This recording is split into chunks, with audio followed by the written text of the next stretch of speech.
Say goodbye to your credit card rewards. Big box retailers, led by Walmart and Target, are pushing for a bill in Congress to take away your hard-earned cash back and travel points to line their pockets. Senate Bill 1838 would enact harmful credit card routing mandates that would end credit card rewards as we know it. If you love your credit card rewards, visit handsoffmyrewards.com and tell them to oppose credit card routing legislation paid for by the Electronic Payments Coalition.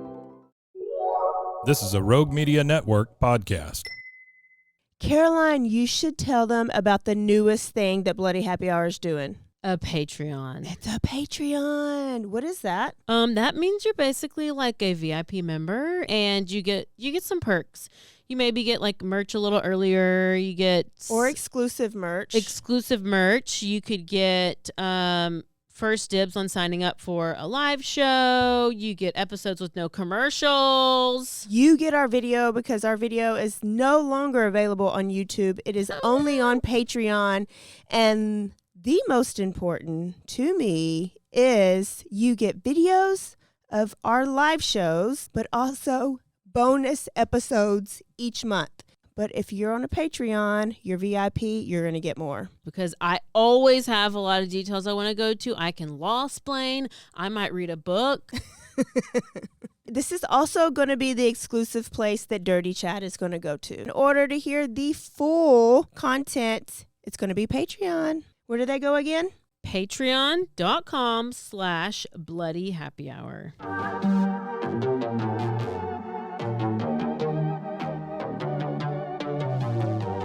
Hey y'all, I'm April. And I'm Caroline. And this is your Bloody Happy Hour. Caroline, are you ready for this? This is your newest guilty pleasure. It's the bloodiest part of your week. Did we say something about it also being happy hour? Show did. Because we about to be sipping on some murder. Bloody Happy Hour.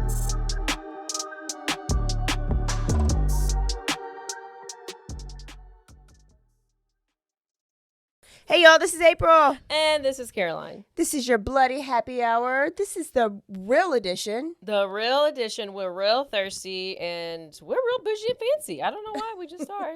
Even with my... Well, Rachel over here. I'm going to call her Rachel today because Rachel with the wet hair, she likes to leave her house with her hair wet because she is trying to be... on my list that we made in high school. List yeah. Of... Y'all, I was just rushing. We're recording on an off day, and it's late in the afternoon. I don't know why I was rushing, but I just decided to wash my hair, 20 minutes before we have to be here. And I left the house with my hair wet. And I remember in high school, shout out to if you were in my art class and maybe sophomore, junior year, we made a list of things that make you trash. I would say part of it things would that be... make you carnival trash and Cracker Jack trash, and I don't even know why we were doing this, but sorry, Miss Matthews, we were working on this list and not art. And one of them was if you leave the house with your hair wet, and you just like show up with like your hair wet, and so when I walked out the house, I was like, I officially made my own list. You did. I'm pretty proud of you. Oh, anyways. Okay. Oh, I have a question. Can you tell me, did y'all ever do Elf? We didn't have Elf on the show. No. Do you love it, though? Don't you love seeing everybody's pictures? No. Oh, you don't? No, I was just telling Caroline that. Oh, no. You don't like that? I'm so over the ideas are so Elf creative. on the fucking shelf. I'm so over Elf on the Shelf. If I had a little kid, I would still... not get Elf on the Shelf. It's ridiculous. And the elf is probably going to come alive and kill you guys at some point. Like, it's a little, that evil little thing. It's horrible. So Elf on the fucking Shelf, I need that to be over because I am over it. I am over it. I mean, I like the idea of the elf getting, like, arrested. The elf needs to have fucking consequences. It's like, where's the mama that's, like, whooping the elf's ass? Get a little elf belt and whoop the elf's ass for, rub it. I saw one, it was like there's chocolate all over the toilet and the toilet paper. So it's and then like the elf's ass is in the toilet. So it looks like he got shit everywhere. So where's the ass whooping for the elf? April, everybody shards, okay? Even elves.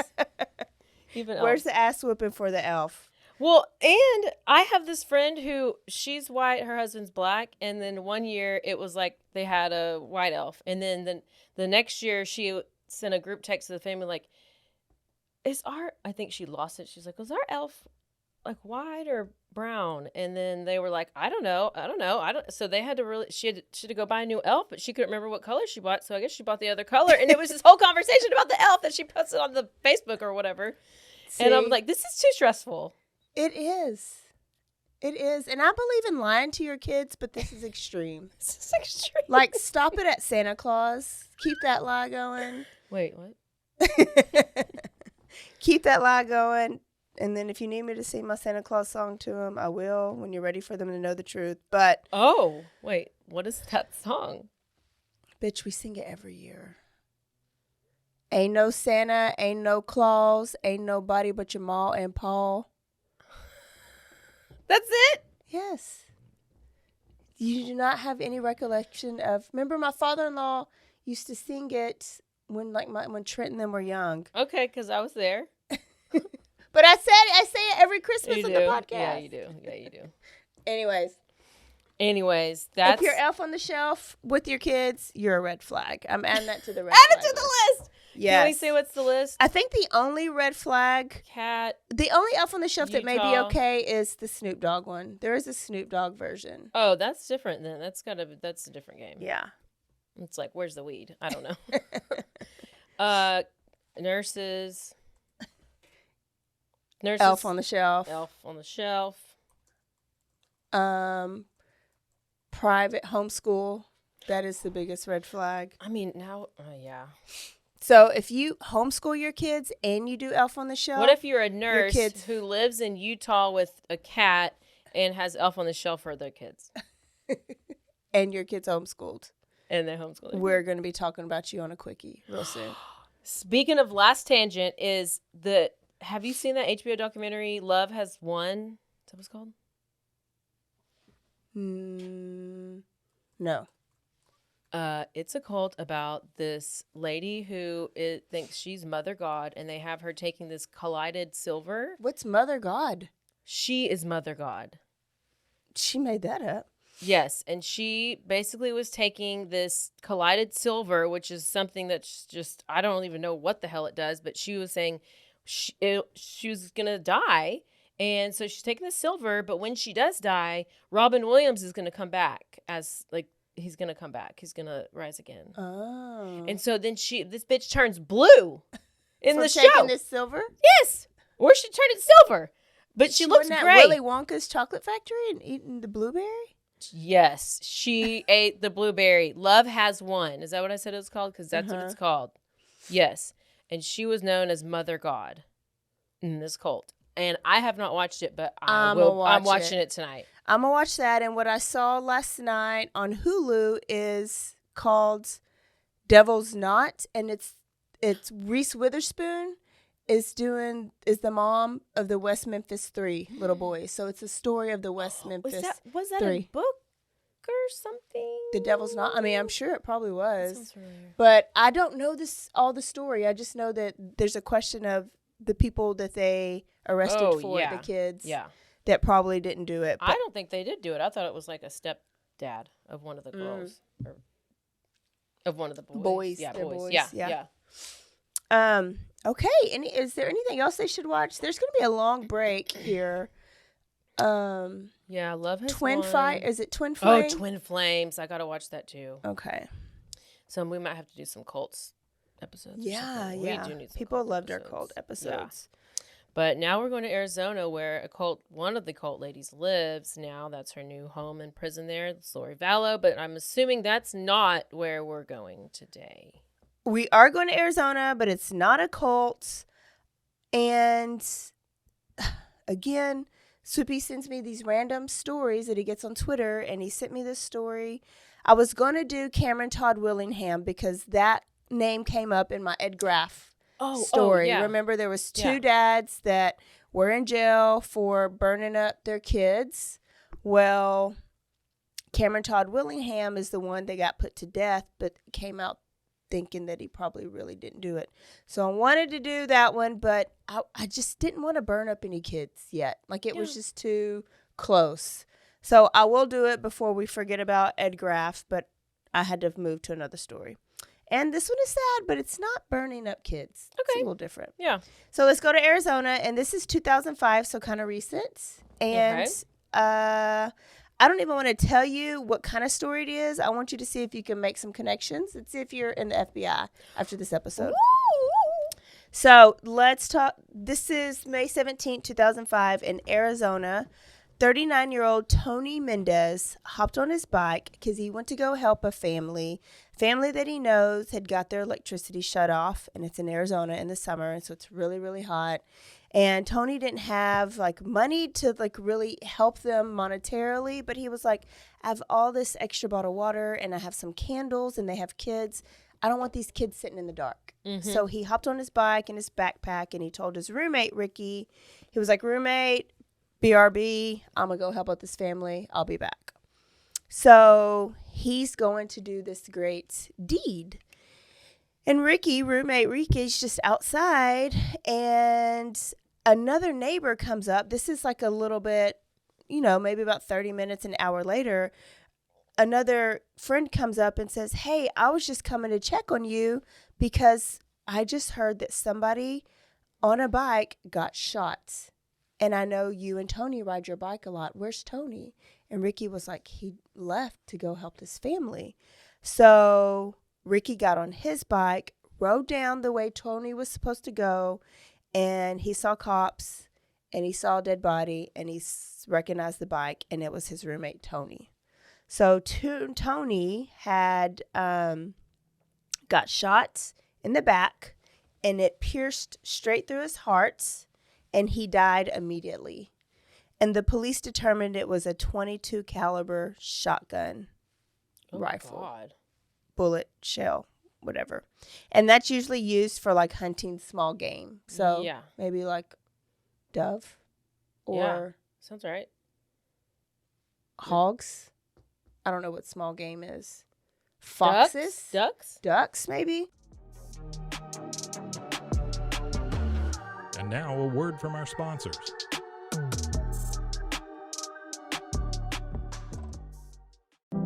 Say goodbye to your credit card rewards. Big box retailers, led by Walmart and Target, are pushing for a bill in Congress to take away your hard-earned cash back and travel points to line their pockets. Senate Bill 1838 would enact harmful credit card routing mandates that would end credit card rewards as we know it. If you love your credit card rewards, visit handsoffmyrewards.com and tell them to oppose credit card routing legislation paid for by the Electronic Payments Coalition. But police question Tony's friends and family just to see if he might have had any enemies, and he didn't. Like nobody could think of anybody that would want to hurt Tony. So police are just kind of like, we're not sure what's going on. It's random. Is this a drive-by? Was he targeted? What is it? 1 week later, a guy named Reginald Ramiller, he was a Vietnam veteran. He was suffering from schizophrenia, and he lived on the street, so he was homeless. Now, he wasn't like the type of homeless where his family, like he didn't have any family. Like his family would try to get him to come and live with them and get help, but he just was tied to the streets. On this day, the family had finally convinced him to go to this assisted living home. So they got his belongings and they were taking him to this assisted living center. And when they stopped at a red light, Reginald just got out and took off because he really wasn't ready to go in this assisted living center. Mm-hmm. And the next time he was seen was on his bench that he would normally sleep on, and he was slumped over. He was bleeding. He was shot in the throat by a .22 rifle. The bullet had severed his carotid artery, but he lived. He went to the hospital, but died 6 days later. So, .22 caliber. This is about 1 a.m. in the morning that he was found, and one of the witnesses said that they saw a light-colored sedan speed away after the gunshot. Okay? I'm assuming the guy didn't see who'd shot him in the neck. No. They just saw a light-colored sedan speeding away at that time, around the same time of the gunshot. Now, police were questioning the people that knew him. He was homeless and he was dealing with mental issues, but he was harmless and he was loved, and they just couldn't figure out who would want to hurt him either. So they're figuring out that this crime may not really have a motive because he really don't have any enemies. So, thoughts? Any thoughts yet? Were the both of them homeless? No. Tony lived with his roommate, Ricky. Okay. So now here's a 20-year-old named David Estrada. He came from a wealthy family. His dad was a lawyer. But at 17 years old, when he was 17 years old, his prominent lawyer dad was arrested and disbarred for fraud. And his life totally changed. And this was hard for David to deal with. So he started having mental health issues and eventually started to live on the streets. So on June 29th, 2005, so this started in May, now it's the end of June, we're in Tolleson, Arizona. A family was leaving Jack in a Box, probably getting some great Jack in a Box tacos. And when they drove out of the drive-thru, their headlight revealed a body on the sidewalk, like spread open. They called 911. When the police got there, the person was dead with a .22 caliber bullet. He had cash around his body. And this was David Estrada, the 17-year-old whose dad was a lawyer. What? Now, while they're at that call, police get another call saying that somebody's horse was randomly shot in the head by a .22 caliber rifle. Bless you. A horse was also okay. A horse was shot. Okay. And then within the next couple weeks, more calls came in with random dead animals. A house, if they have a neighborhood dog, their dog would be shot. It's random going dogs, backwards. Random cats, I'm random pissed. cows, I'm pissed. random horses, and even a burro, a donkey, was shot. A boodle. Burro, B-U-R-O. Burro? Oh, you were speaking in Spanish. Was shot by a .22, all .22 calibers. Who is this? The .22 caliber serial killer? I know. That's what we got a .44 caliber guy. Who? That's David Berkowitz, .44 caliber man. Oh, Son of Sam. Mm-hmm. So now it's November, so it's still progressing. On November 11th, 2 dogs were shot, and a 13-year-old was outside of his home playing with his dog, and a light-colored sedan pulled up, rolled down the window, put a shotgun out the window, shot his dog that he was playing with, and drove off. At least they didn't kill the 13-year-olds.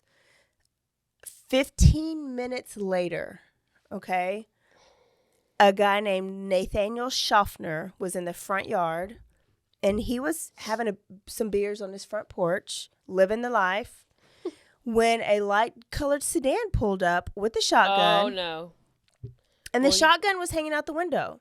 But Nathaniel had a couple drinks, and maybe he was just about it, because Nathaniel hopped off that porch, ran up to that car, and says, "What the fuck are you doing, you Bill Clinton-looking motherfucker?" I had to put that quote in there.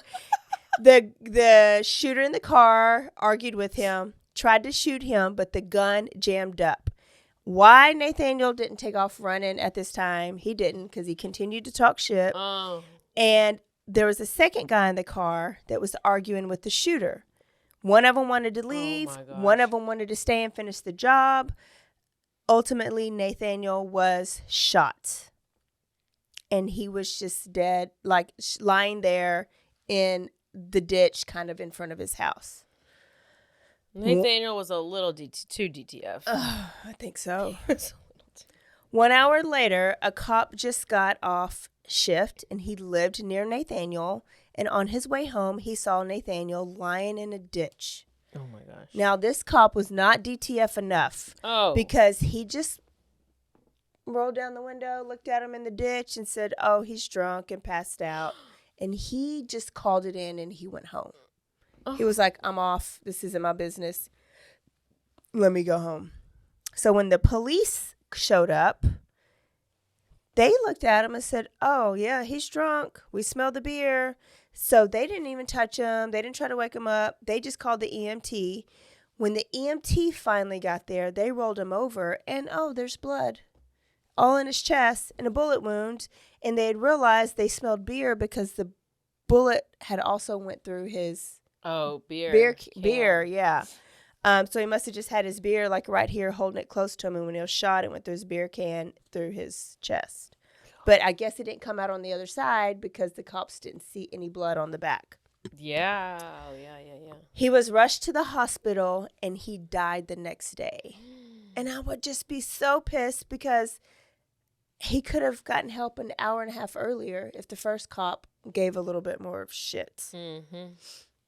So now these shootings were all happening in Arizona, some Phoenix, but some of the like surrounding areas. So it was like different maybe jurisdictions, different police departments. So like where we could clearly hear a pattern, 22 caliber. Police aren't connecting the dots as of yet. Mm-hmm.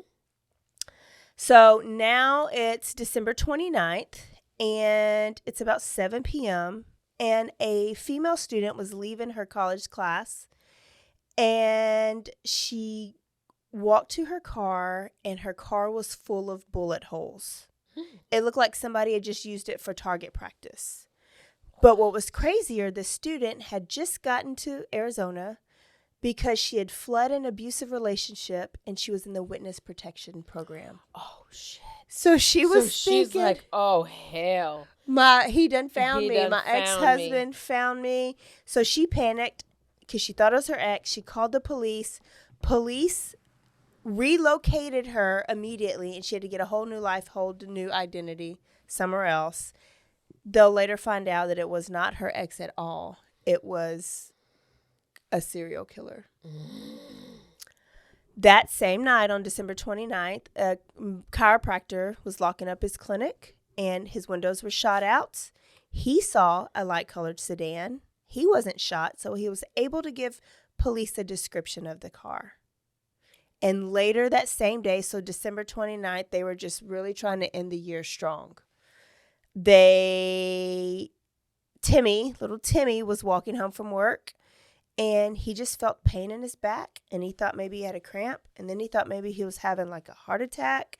His feet got weak, his legs couldn't move, but he pushed through and walked home and discovered that he had a bullet in him.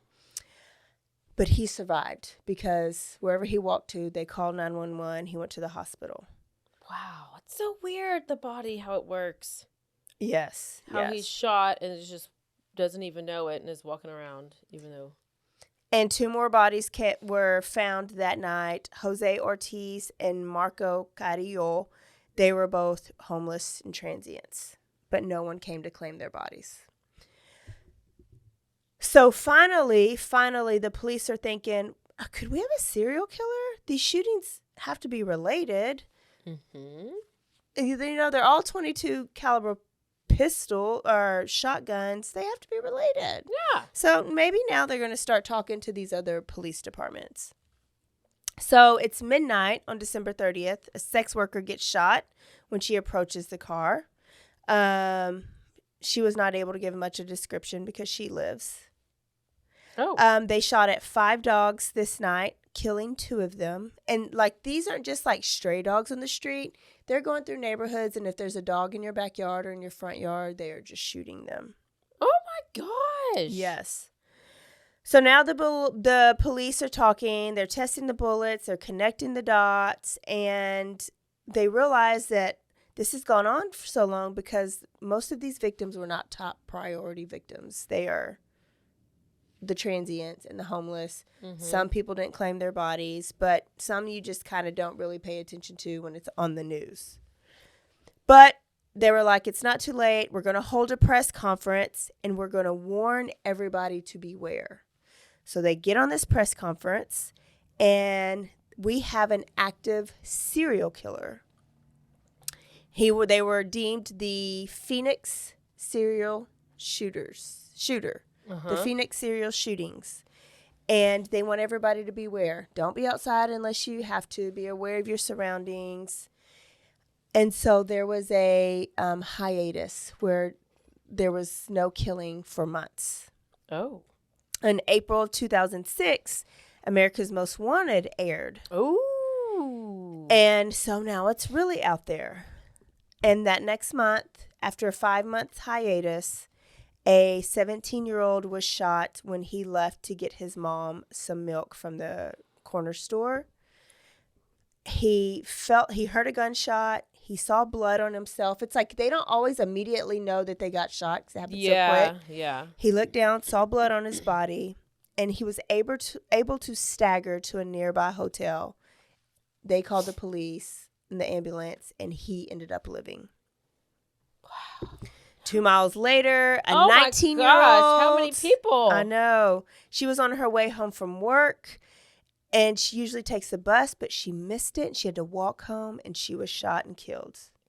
And go ahead. Oh, no. Go ahead. What you got? No, I was just like, are these all in the same like vicinity and like happening pretty close to each other in time as well? Yeah, so on the ones on the same days, they're like happening some like blocks over, streets over, like in the same town. But the ones that are happening on different days, it may be Phoenix, it may be, I don't know, Tucson, it may be all these other little different cities.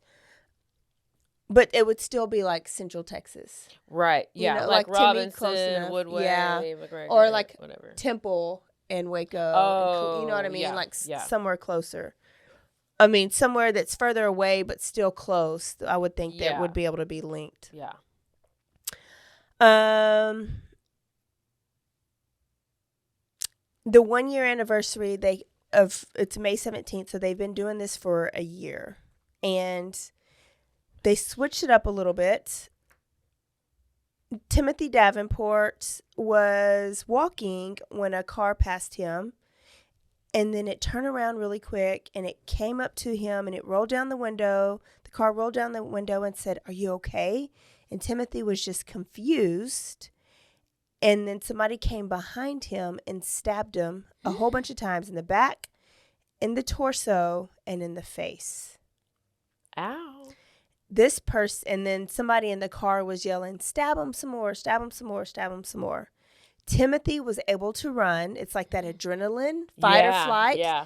Jumps in. He was able to run. He ran to a friend's house and he got help, but he ended up having a collapsed lung and lost 8 pints of blood, but he lived. And he was able to identify or remember what the driver looked like to give a little bit of a description. Finally. The rest of that summer, 8 more people were killed.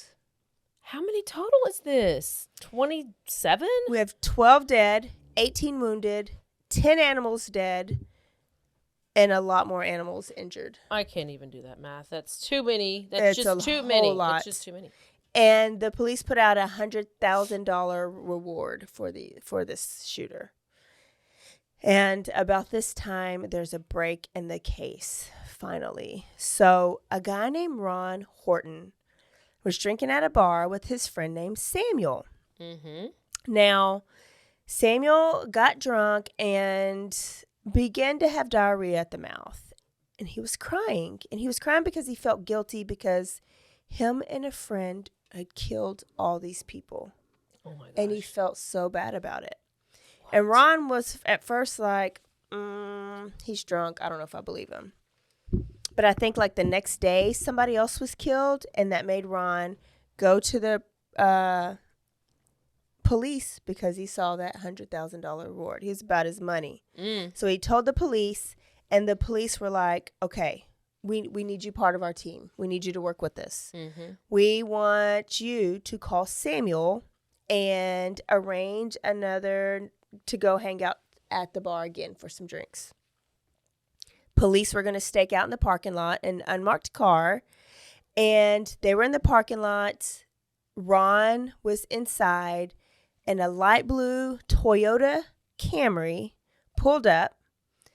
The plates were registered to a Dale Hausner, okay? And Samuel got out and went inside and had drinks. They followed the car to the nearby mall, and when Dale got out and went to the mall, they put GPS under his car. So now they have a car that kind of has fit the description. They have a name of the guy that the car's registered in. When Samuel got done drinking at the bar with Ron, he called Dale to come back and pick him up. So now they get to follow Dale and Samuel in the car.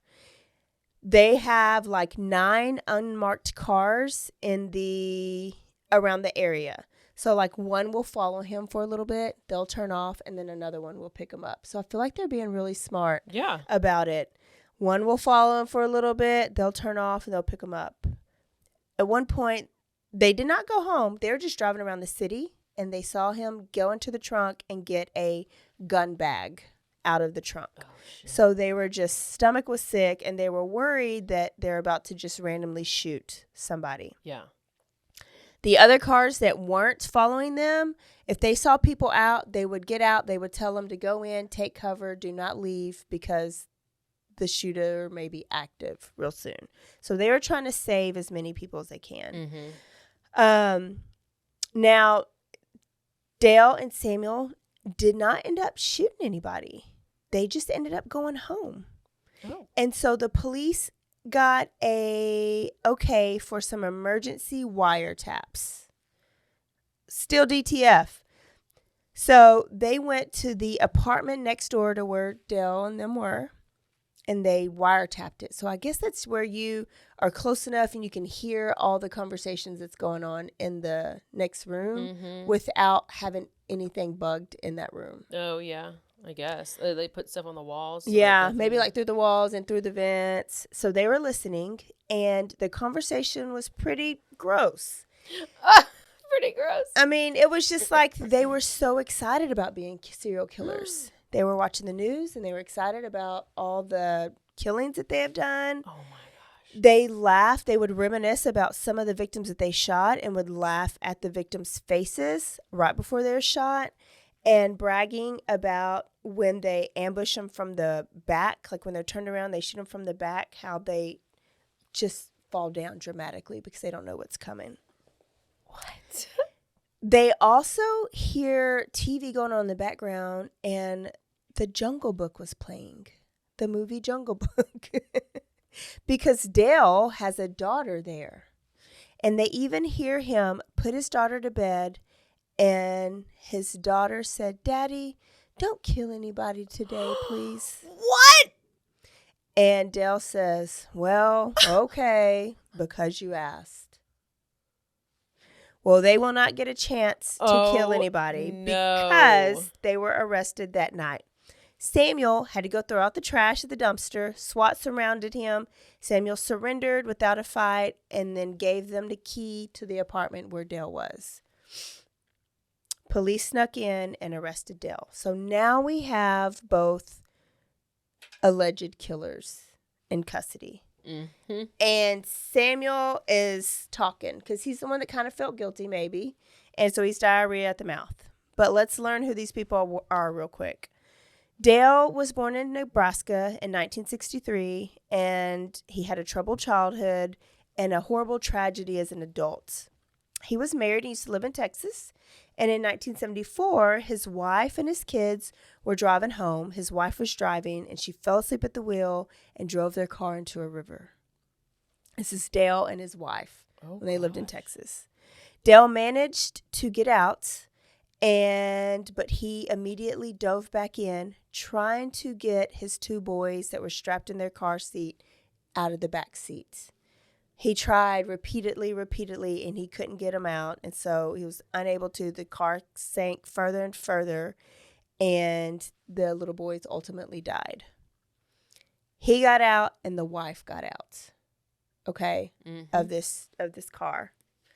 And their marriage just couldn't survive this, so they divorced, okay, because he blamed her. But reconnected like a year later and immediately remarried. Okay. But then he was whooping her ass. So he really remarried her to like whoop her ass because he blamed her for killing the kids. Oh, gosh. So she got that marriage annulled, and he harassed her for a little bit, but then she was questioned, and she agreed that he was a great dad. He ended up having a kid by another lady, and that's where he had that daughter that was in the house watching Jungle Book. Oh, okay? yeah. So those two boys died. He had another daughter, and he was a good dad to this daughter. I mean, clearly they were talking about all the murders Yeah. that he's doing. he worked as a freelance photographer and a self-proclaimed sports writer. And so he met some famous people, which we have an interview by one of these famous athletes that he met. That this is the reason why I found this story. He also worked as a bartender and a custodian at the airport. He had done a TV commercial, and he had a public access TV show. So he wasn't like too much of a loser. He was a loser, but he was a productive person, I guess. Worked, had a decent job. Mm-hmm. He also ran a lucrative shoplifting service. What? He would take orders from people, like their liquor orders, musics, like CDs or movies, and he would go and steal it and then sell it back to them for a discounted price. So if I said, hey, go get me a bottle of Patron, if he stole me a bottle of Patron, he might only charge me $30 for it. Yeah. So he made money off of things that he stole. Good for him. He was also a ladies' He's an entrepreneur. Yeah. He was also a ladies' man. He dated multiple women. He didn't have Hinge back then. I don't know what they had. And he would keep detailed journals about his dates, like detailed. And he later said because he had to have a way to keep the women straight. So if he was going out on a second date, he would go and refer to his journal and say, "Oh, Samantha likes this." Yeah. About this. Pretty smart, actually. Yeah. These women weren't bad looking, and they were pretty, like, productive and professional. One of them had their doctorates. So, I mean, maybe he got around. Yeah. Now, Samuel was a little bit different from him. He was born in Minnesota in 1975. He married and fathered a child, but that didn't last very long. He worked as an electrician by trade, but was unable to hold down a job because he couldn't stop doing drugs. So he ended up unemployed and homeless, and he moved in with Dale's older brother, Jeff. Now, Samuel and Jeff would go and they would steal bottles of booze and get drunk. That's like what they did for fun. But when Jeff introduced Dale and Samuel, they became friends really quick because they both could steal really, really well. So they decided to start an enterprise. They joined, like they got Dale's lucrative business, and then the way that Samuel steals, they were earning a lot of money from the shoplifting business that they were calling it their enterprise. I love it. They're so just, inventive and just. I mean, they could have stopped here, but they were also so bored that they became very destructive and would do stupid vandalism. So they would like go gambling, and then when they left out of the casino, they were just slicing random people's tires, or they would just set random fires to like the palm trees outside or to people's trees in the front of their house. They just seemed real, maybe bored. I guess. Like, what is that? Like they were just they were untreated ADHD is what I think. They also would just go into Walmarts and set fires inside the Walmarts just for shits and giggles. And nobody ever got caught on this? What the hell? They had got caught on one of the cameras, but they didn't know who they were yet. They just had a face. So if it was these days, their name, they would be on like the McLennan County mugshots page of. I love that. Do you know this person? I just love that page, by the way, in case anybody out there is wondering. Yeah, it's a great page. Yeah. Unless you've been featured on it. Yeah, I mean. Now, okay, so back to the arrest. So that's who they were. They were idiots. They've just got arrested. In their apartment were some clippings of newspaper articles. And of course, it's the newspaper articles that had to do with what they were doing. So their name, the Phoenix serial shooters. So it's all over the wall. But also, they had clippings of the Baseline Killer articles. The Baseline Killer. So at this time, so in 2005, 2006, there were 2 active serial killers in Phoenix, Arizona area working at the same time. Ooh. 2. Like, what are the odds? And they were both known. Like, they knew that here's these people over here shooting. And the Baseline Killer was a black serial killer. He was a serial rapist, but I don't know what else he did, because I'm probably going to have to just cover him too, since it's just linked. Yeah. But what they were doing is competing with the Baseline Killer. Yeah. So if there was then they get pissed at each other. Yes. Yeah. Yes. Yeah. I think there's a Criminal Minds about this too. Oh. So if there was an article or something came on the news about the Baseline Killer struck again, they would go out and they would try to like match the number or double it or something. Yeah. So they were competing. I just couldn't imagine being alive in 2005, 2006 in Phoenix, Arizona area, knowing that there's 2 serial killers operating around me at the same time. And one of them shooting just randomly. Random. So, yeah. Like, you could be pumping gas. You could be walking your dog. Yeah. They would shoot either you or your dog. And probably, yeah. So, and then this wasn't long ago. This was in the 2000s. And I've never heard of either one of them. No, me either.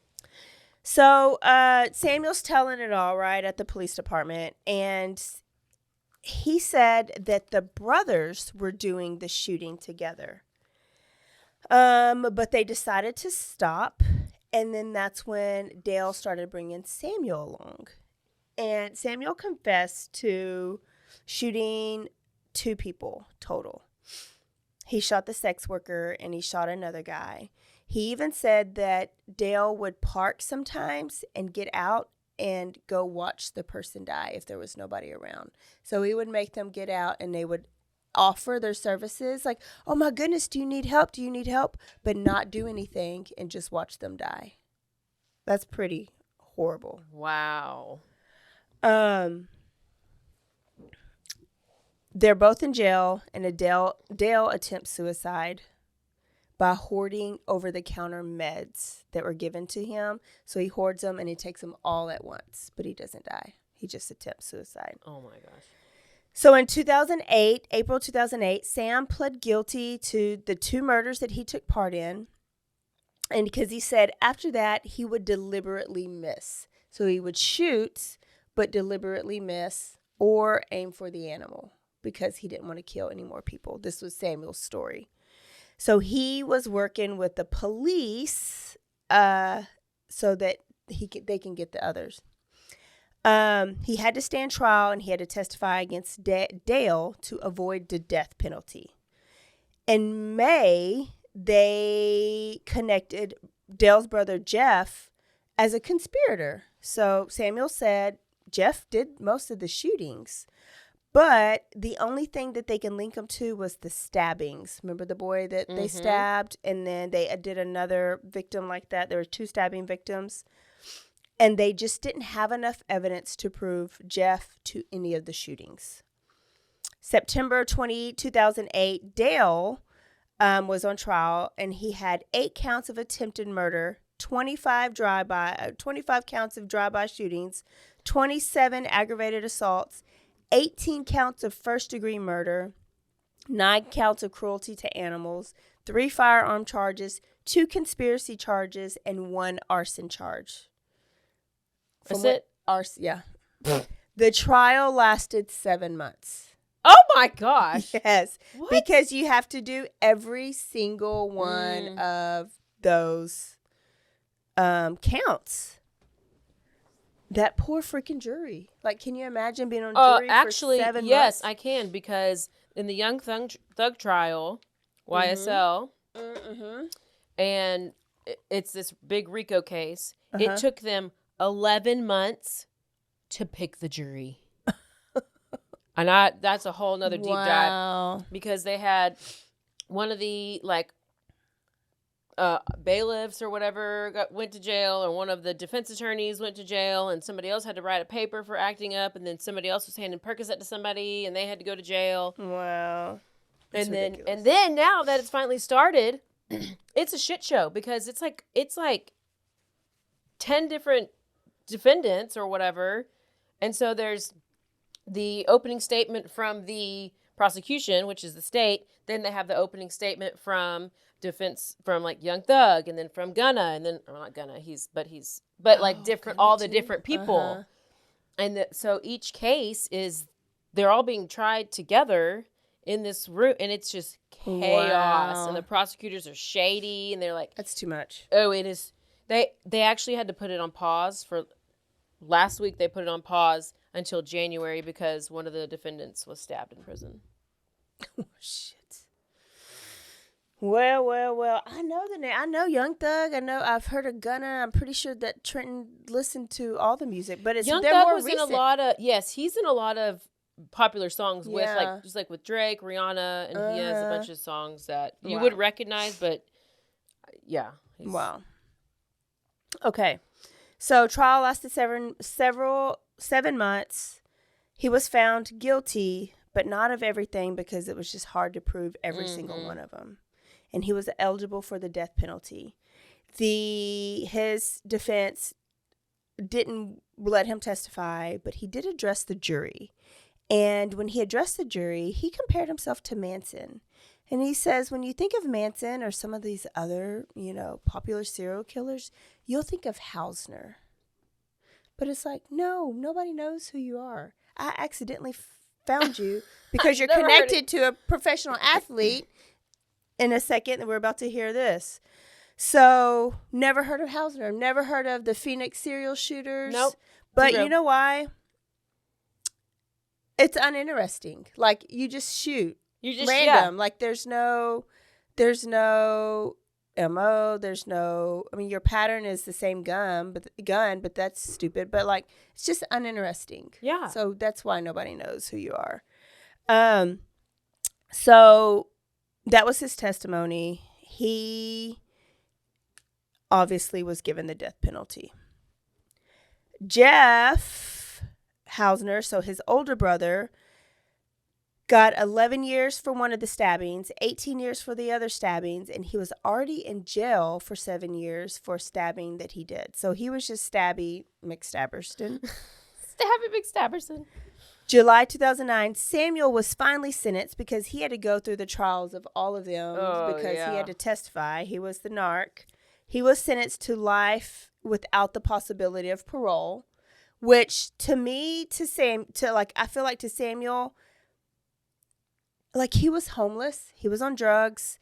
He was a transient. This is giving him stability. It's giving him somewhere to sleep every night. He's getting 3 square meals. So it's probably not that bad of a punishment to him. If I was homeless, I would probably rather be in prison too. Yeah. And then in 2013, on June 5th, 2013, Dale overdosed in prison on an antidepressant that he got from another inmate. Well, good for him. But he didn't die? Or he's the one who did die? Nope, he died. Oh, He overdosed and died in prison. So he attempted one time when he first got arrested, and then he got some random, which is like, what antidepressant can you overdose on? Well, he found one. I didn't get the name. I heard about healthcare.gov and how easy it This was. is how. Hold on. This is how I found, or Soupy sent this to me, and I kept mentioning. Remember, I said that Dale was tied to a shit. got clicking and clicking and clacking and everything. Okay, so Soupy sent this to me, and it only caught my eye because he was attached to a famous athlete, because he was a sports writer and he was a photographer. So he met a famous athlete, took a picture with this athlete outside of one of the venues. And I'm just going to play it and let's see if you can recognize this athlete's voice. When you recognize it, I'll show you the video. I'm in Phoenix. I'm working in Phoenix, Arizona. I'm working out. And it's Ramadan. And I'm not working out, but I'm just doing an interview. And I'm doing an interview with this guy. And I'm talking a little scared. He got very little hands. You know those little white guys with small little hands. And he's nice. And some guys were picking on him. And I said, yo, chill out. Leave him alone. You know, I got my Ramadan stuff on. I think I'm religious. So I come over, I'm talking to him and stuff. He's very tiny, petite little guy. Thank you. And thank you, sir. And then he leaves. I do the interview. 2 or 3 days come by. SWAT has the whole gym surrounded. I'm like, wow. And because I went out the night before, and I'm saying to myself, who ass did I grab? Shit, why is SWAT here? And then I said, hey, if I grabbed my ass, it wouldn't be the feds here, right? So I'm saying, what the hell did I do? So they come in, and they show a picture of me and this guy shaking hands. And I'm saying, fuck. This guy probably have a lawsuit. I must have did something that got this guy nervous or something. And he said, do you know this guy? And I said, well, listen. I was promoting a fight, and I must have got a little animated, and he may have gotten scared. If anything happened, I'm just sorry. I didn't mean to. And then he snatched the paper back, the picture back. No, Mr. Tyson, he liked you. He didn't like the 20 people he shot and the 8 that he killed.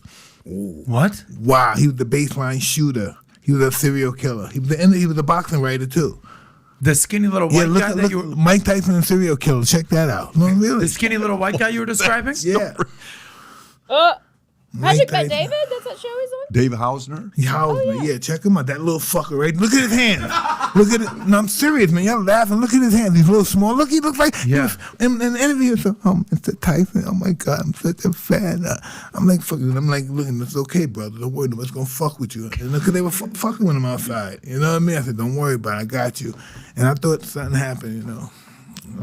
And he turned out to be a mass murderer? Yeah, he shot 28 or something, 8, but he killed 8. Rob, scroll down and see the story. Find out how many people he killed. He killed 8, but I know he shot around 20 of them. Dirty motherfucker. And he committed suicide in prison, so I guess that turned out great. He committed suicide in prison. Yeah. So you met a lot of weird cats. Listen. Would this guy be at the top? 29 people he shot, 8 he murdered.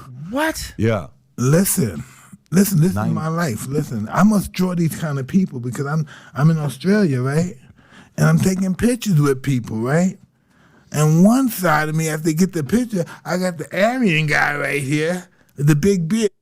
So he's so hard to listen to.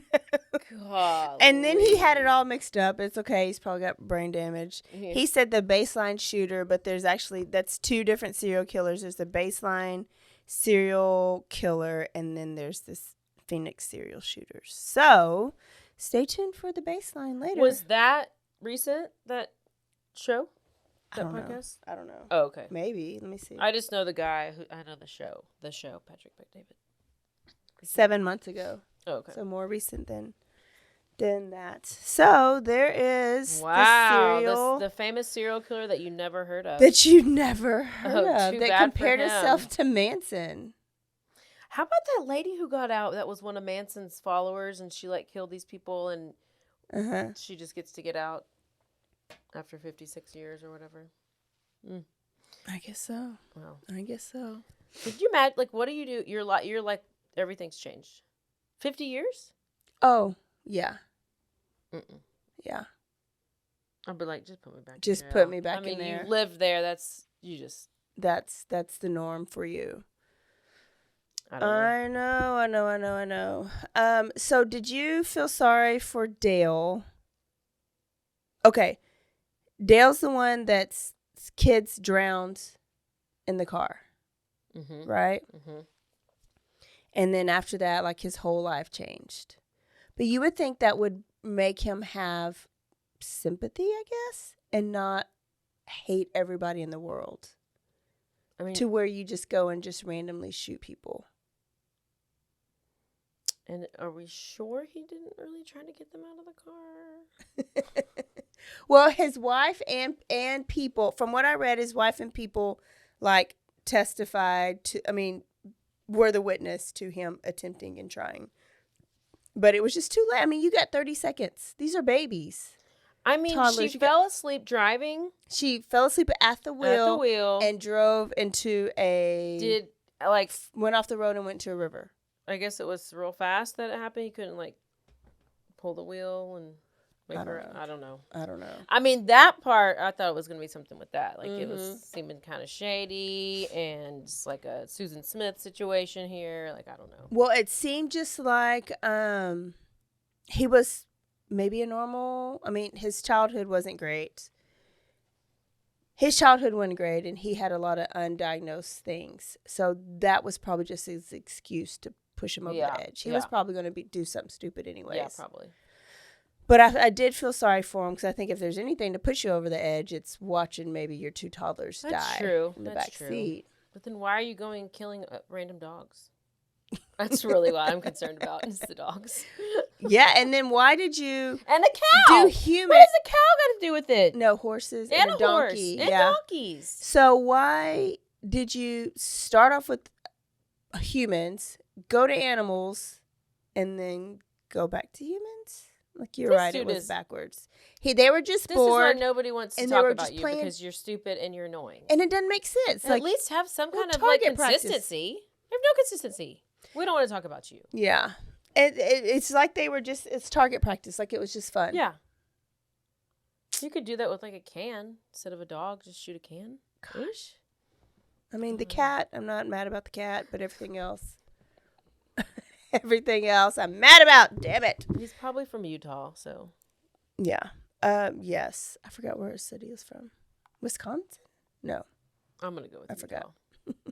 I'm going to go Probably. with Utah. Probably. It's close. Okay, that is it. There's your serial killer story. story. And we'll never talk about him again because he's trash. Mm-hmm. And he did. Yep. All right. We will see y'all next week for a quickie and for a full episode. And real soon for Dirty Chad. Possibly just another bonus episode we'll put on Patreon. Caroline, I told everybody what I am over. Like, I'm over Elf on the Shelf. Are you over anything right now? Does anything just piss you off or that you're just over it in life that you think others should know? I'm over that I continue to find holes in my socks. I think it's time for new socks. New socks? Mm-hmm. Do you walk in your socks a lot? They're in the heels. They're in the back. Oh, from running, yeah. So it happens a lot when you run. Now I'm like, how many freaking pairs of socks do I have with holes in them, and why do I not have new socks? But do you run heel to toe when you I run don't know. or walk? I barely run, but so I don't. I think they're just old. Or do you have a heel strike? No, I don't know. I'm gonna watch you walk. You might have a heel strike. When I used to run a lot, I would have a heel strike. Well, and it also causes more friction right there, so it's easier to tear. Yeah. See, so I have to take up a beef with the sock creator agency. Caroline's had it with holes in her socks. I've had it with holes in my socks. We need you to get some socks in your stocking this year. I know. So Santa out there, Elf on the Shelf, can somebody on their Elf on the Shelf bring their elf to me and leave me some socks? I've kind of had it with Santa too, but it's okay. I won't even go on that one. All right, y'all. We will see y'all next week. And tell us. I've found a new podcast called I've Had It, and that's why it's in my head. It's the I've Had It podcast. Go listen to them. They're hilarious. And that's why I was asking Caroline that. Okay, I'll come up with some better ideas of what I could be tired of. Because apparently I had a good week, so I don't know. All right. We'll see y'all next week. Don't forget to Stay aware. stay alive. And always be DTF. Bye, y'all. Bye. Boop, boop.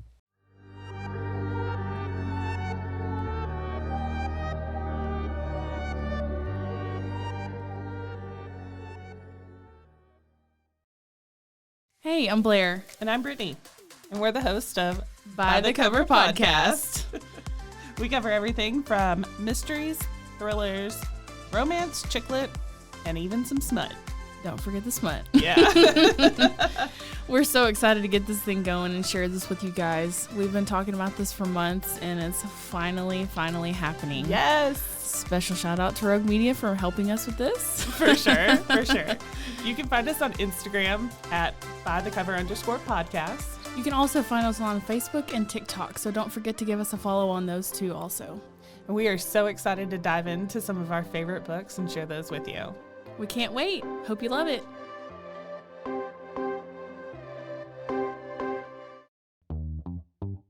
Hi, and welcome to Bustles and Bangers with your hostess, Rachel and Christopher. I love it when you say my name.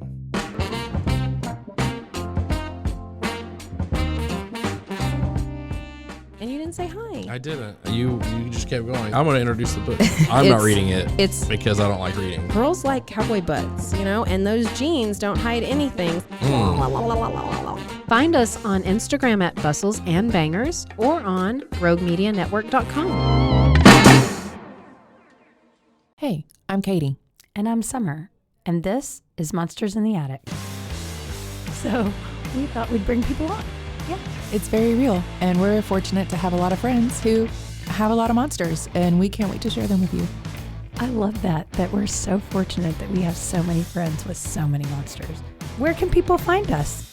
Facebook, Instagram, and everywhere they listen to their favorite podcast. They can find me at my therapist's office. As they should.